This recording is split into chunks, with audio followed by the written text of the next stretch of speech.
Assalomu alaykum hammaga. Hozir biz Python dasturida mana yerda yozib qo'yibdi. Tayyor dastur bor bu yerda. Python dasturida password picker, ya'ni parolni avtomatik tarzda o'zi hosil qilib beradigan dastur tuzib qo'yilgan. Bu qanday ishlaydi? Mana bizga men o'zim kiritganman. Mana Outlook uchun to'lqin bu akam. To'lqin akamni, o'zimni, keyin Durdona opam bor. Opamni nomlarini kiritganman. Ulardan parol yasab beradi. Masalan, To'lqin Solih yoki Soliha, qiz bola uchun Soliha bo'lishi kerak. To'lqin Solih 6 minuscha. Mana shu parol bo'lyapti. Endi parol yana o'zgarishini xohlaysizmi? Agar shunday bo'lsa, quyidagilardan birini bosing. Ya'ni ha yoki yo'q deb bosish kerak. Bosamiz. Misol uchun yana o'zgarishni xohlaysizmi?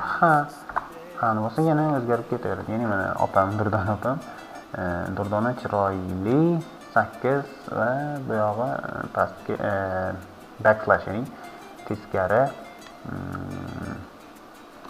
taqsim belgisi. Endi boshqa narsani bossangiz ham faqat h ni bosish shart emas. Boshqa biron nima deb yozsangiz faqat mana bu y ni bosmasangiz bo'ldi. O'sha yana parol o'zgarib ketaveradi. Masalan, Durdona aqlli 9. Meni ham chiqarsin, tezroq meni ham chiqarsa ko'rsatib qo'ygan bo'lardi. Bir nimalar yozib tashlaymiz. Mana Bobur chiroyli 2 va power belgisi, ya'ni matematikada power belgisi degani tepaga ya'ni nechida darajani bildiradi. Yeni bossak chiqib ketadi, tugadi. Buni qanday yasash mumkin? Mana shu parolni tayyori ham bor, lekin tayyoridan ko'ra mana shu ichiga kirib ko'rsatsam, hozir tayyori bor. Lekin bundan ko'ra men sizga hozir asosiy qanday bajarilishi, qanday o'sha dasturni yaratish mumkinligini ko'rsataman. Bu yerdan buning uchun bizda Python dasturi o'rnatilgan bo'lishi kerak. Mana ideal, ya'ni integrated development environment kerak, ya'ni new file, ya'ni yangi fayl qilamiz. Eskini o'chiramiz va buni ham biroz chiroyli ko'rinishga olib kelamiz. Code kontekstini ko'ryapmiz. Bu yerda raqamlarni ko'rmoqchimiz. Masalan, tushib ketaversa, mana o'zi avtomatik ravishda raqamni ko'rsatib beradi bizga. Buni kattalashtiramiz va ketdik. Biz buning uchun boyagi dasturni yaratishimiz uchun parolni avtomatik terib beradigan dastur uchun import deymiz random. Ya'ni random degani bilasiz, ko'pchilik bilsa kerak, random dasturi unday deyishadi-ku. Shunga o'xshab random aralash, har xil turdagi ixtiyoriy narsani yaratish uchun kerak. Bizga yana import kirgizmoq string kerak bo'ladi. Stringni ham kirgizamiz. Bu string matnli ko'rinishdagi modul hisoblanadi. Random ham modul, string ham bir modul. Endi bizga o'zgaruvchilar kerak, ya'ni otlar, ya'ni nouns. Inglizchasiga nouns degani bu otlar, bilasiz. Ko'pchilik bilsa kerak, tabiiyki.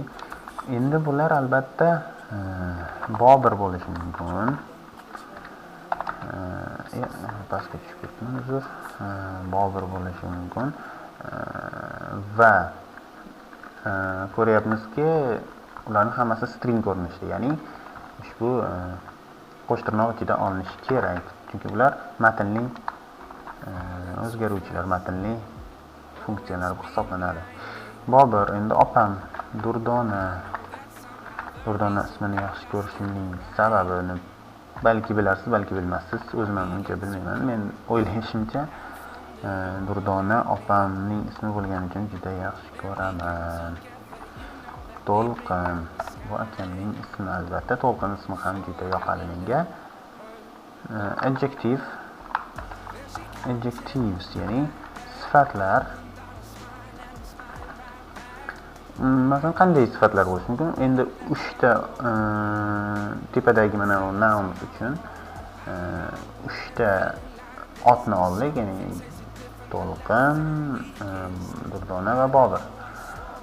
Endi sifatlar uchun, misol uchun aqlli birinchisi, boyagi chiqqanlardan. Sifatlar uchun ham 3 ta olsak bo'ladi yoki ko'proq olsak ham bo'laveradi.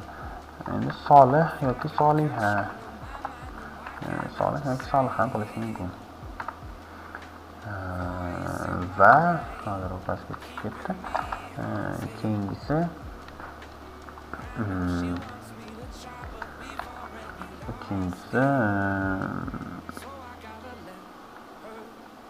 mehribon deb qo'yishimiz mumkin.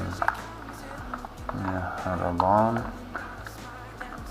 Keling boshqa holatni ham terib ko'ramiz. Misol uchun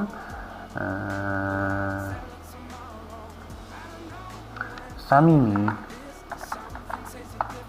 Faqat yaxshi sifatlarni qo'yyapman bu yerda, chunki o'zim ham borman, akam ham, opam ham bo'lgani uchun yaxshi sifatlarni qo'yyapman. Bo'ldi. Shu yetadi menimcha. Keyingi masala biz endi o'zgaruvchini, ya'ni takrorlanuvchi jarayon bo'lishi kerak. Masalan, bitta parol yoqmasa, uni o'zgartirib qaytadan berish uchun biz while loop, ya'ni takrorlanuvchi jarayon, while true deymiz. Ya'ni agar to'g'ri bo'lsa, masalan, takrorlanuvchi jarayon to'g'ri bo'lsa,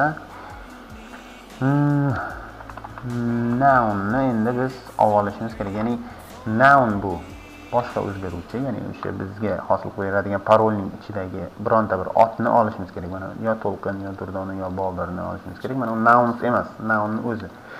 Buning uchun bizda random bor. Random.choice.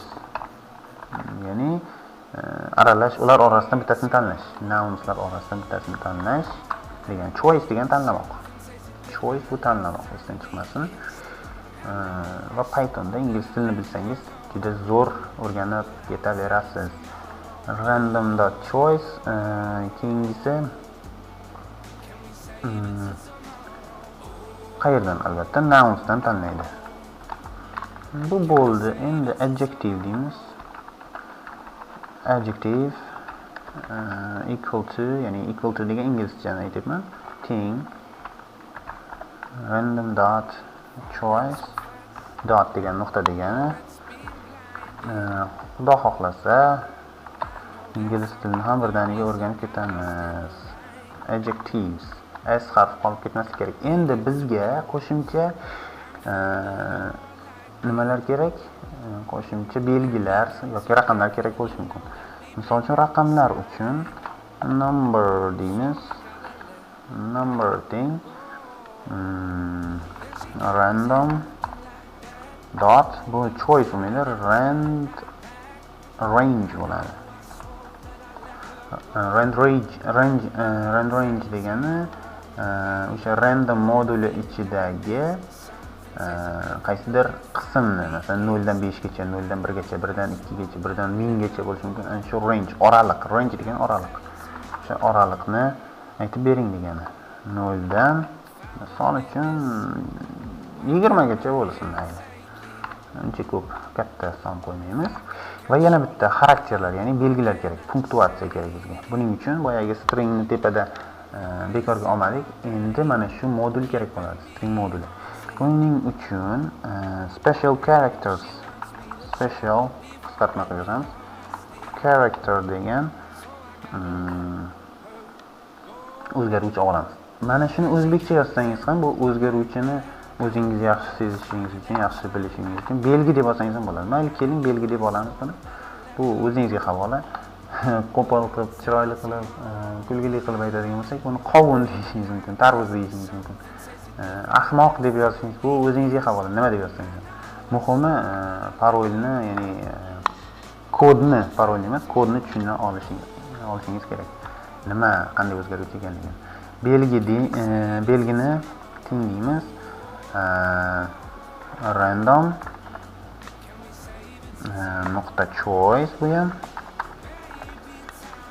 faqat qaus ichida string deymiz. String nuqta punctuation. Punctuation bu stringlar orasidagi qandaydir belgi bo'lishi kerak. Masalan, hozir mana template bor, ASCII kodi bor, pastki faqat past eski kodidagi harflar bo'lsa letters, eski lowercase pastki raqamlar, ya'ni katta harflar emas, kichkina harflar va katta harflar. Bu ham hammasi umuman eskida emas, umuman katta harflar bilan yozilish. Bu raqamlar 10lik, 16lik, hex bu 8lik, ya'ni bu oct digits 16lik. Har xil mana bizga mana shu punctuation kerak, ya'ni punktuatsiyalar, ya'ni belgilar kerak bo'ladi bizga. Keyingi qiladigan ishimiz print, ya'ni nimani chiqarishimiz kerak? Bizga birinchi avvalambor yana bitta o'zgaruvchi kiritamiz, ya'ni o'sha asosiy o'zgaruvchi bu password, ya'ni parol. Password deymiz. Buni parol deb olsak ham bo'lardi. Endi inglizchani ko'proq o'rganishimiz kerak deyapmiz, shuning uchun inglizcha yozamiz. Password deng. Noun o'sha son, mana bu son emas, o'sha ot, ega deymizmi endi ona tilidan. Otni qo'shamiz. Adjective yana qo'shamiz.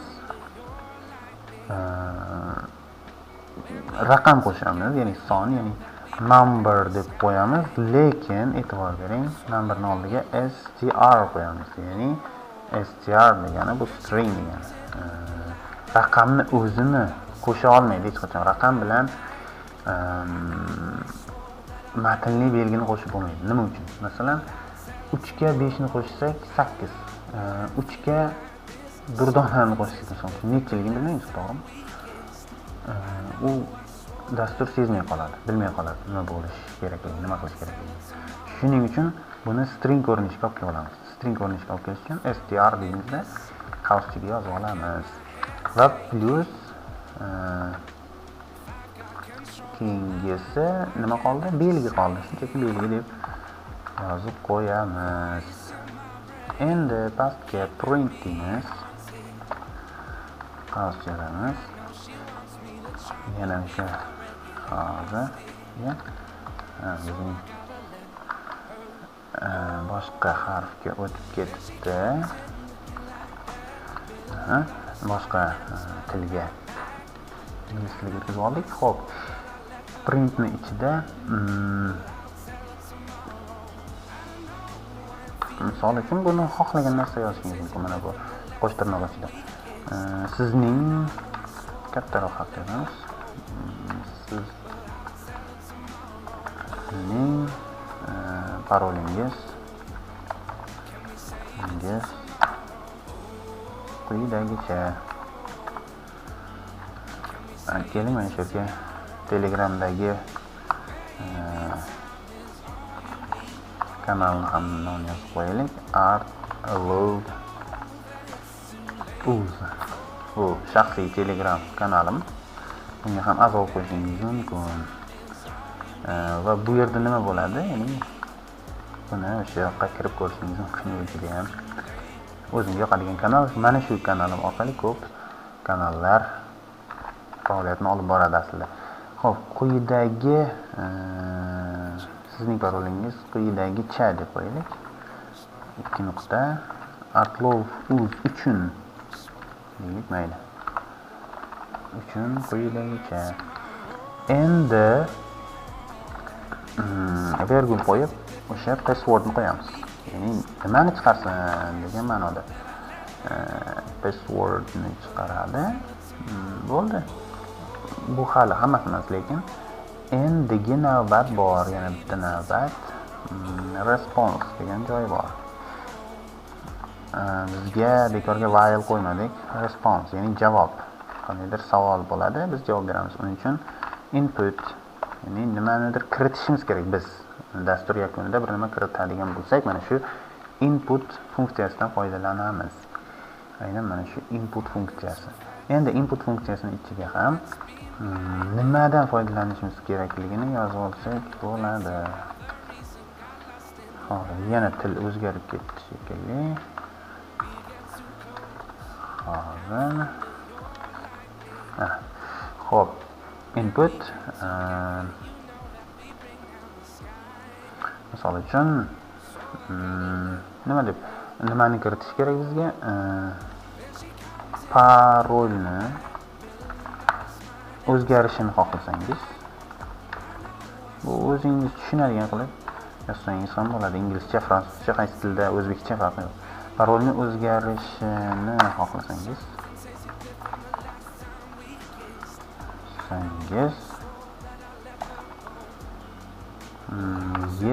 ya'ni ha yoki yo'qni bosing.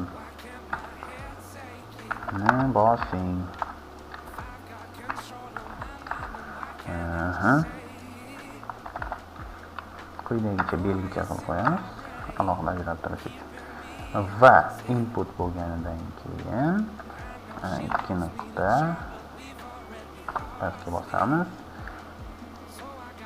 Response mana shunga teng, yo'q, ikki nuqta qo'ymaymiz va endi shart qo'yamiz. Agar, ya'ni if degan agar degani, agar response teng bo'lsa, o'sha string ko'rinishida o'zgarishni xohlaysizmi? Yo'q bo'lsa, yo'q deydigan bo'lsak, ikki nuqta break, ya'ni bo'ldi, ishni to'xta. Aks holda, u aks holdasi kerak emas, o'zi bundan boshqa holatlar uchun, ya'ni yedan boshqa har qanday holat uchun davom etaveradi. Mana while bo'lgani uchun, while true bo'lgani uchun qolgan jarayonlar davom etaveradi. Qachon bu false bo'ladi, ya'ni to'g'ri bo'lmaydi? Qachonki mana bu ye bo'lsa, bekorga bo'lib qo'yilmaydi. Ya'ni ye bo'lsa breakka uzyapti, zanjirni uz bo'ldi, zanjir tugasin degan. Bekorga emas. Bu mantiqan juda ham yaxshi. Oxirida print hozir nima deyishadi? Tugadi deyishadi-yu. Shunga o'xshab tugadi bo'ladi oxirida. Endi bu parolni, ya'ni kodni saqlaymiz. Ctrl S tugmasini bosamiz. Biz buni qayerga saqlab qo'ymoqchimiz? Misol uchun faylimizni рабочий stol deydi, ya'ni desktop ishchi stolga saqlab qo'yamiz. Qaysi nom bilan? Keling, parol deb qo'yaylik, bo'ldi, parol. E'tibor bergan bo'lsangiz Python fayl deb qo'yilgan. Buni text fayl qilsa ham bo'ladi, lekin bizga Python fayl kerak. Mana bosdik, ravochi stolda saqlanib bo'ldi. Endi F5 ni shu yerni o'zida bilishimiz uchun F5 ni bosamiz. Mana sizning parolingiz Artlog.uz kanali uchun, albatta Telegram kanali uchun quyidagicha: to'lqin aqlli 1 va taqsimchi belgi. Endi yana o'zgarishni xohlaysizmi? Bir nimalar bosmasdan mayli birinchi ha ni bosaylik. Demak, Bobur aqlli 8 va bitta qo'shtirnoqcha. Keyin misol uchun ixtiyoriy narsa bo'lsa, yana to'lqin samimiy 9 kichik belgisi. Yana bir nima bossak, mana Durdona Soliha 1 pastki chiziqcha. Endi yana bossak, mana tugadi. Yana bossak, tugadi deb chiqadi. Tamom deb yozsak ham bo'ladi. Bekor tugab qoldi. O'zingizga havola, nima deb yozish, shuni bilasiz, qayerda yozish kerak ekan. Va Ctrl D tugmasini bosangiz chiqib ketadi. Shu bilan menimcha bugungi darsimizga nihoya yasasak bo'ladi. Barchaning e'tiboriga rahmat, e'tibor berganingiz uchun. Boyagi parol quyidagicha va mana boyagidek chiqaveradi. Dasturlashni, umuman texnologiyani biz bilan o'rganing. Ason Akademiga obuna bo'lib, qolganlarga ham tavsiya etishingizni so'rab qolaman. Hammaga rahmat. Keyingi darslarda ko'rishguncha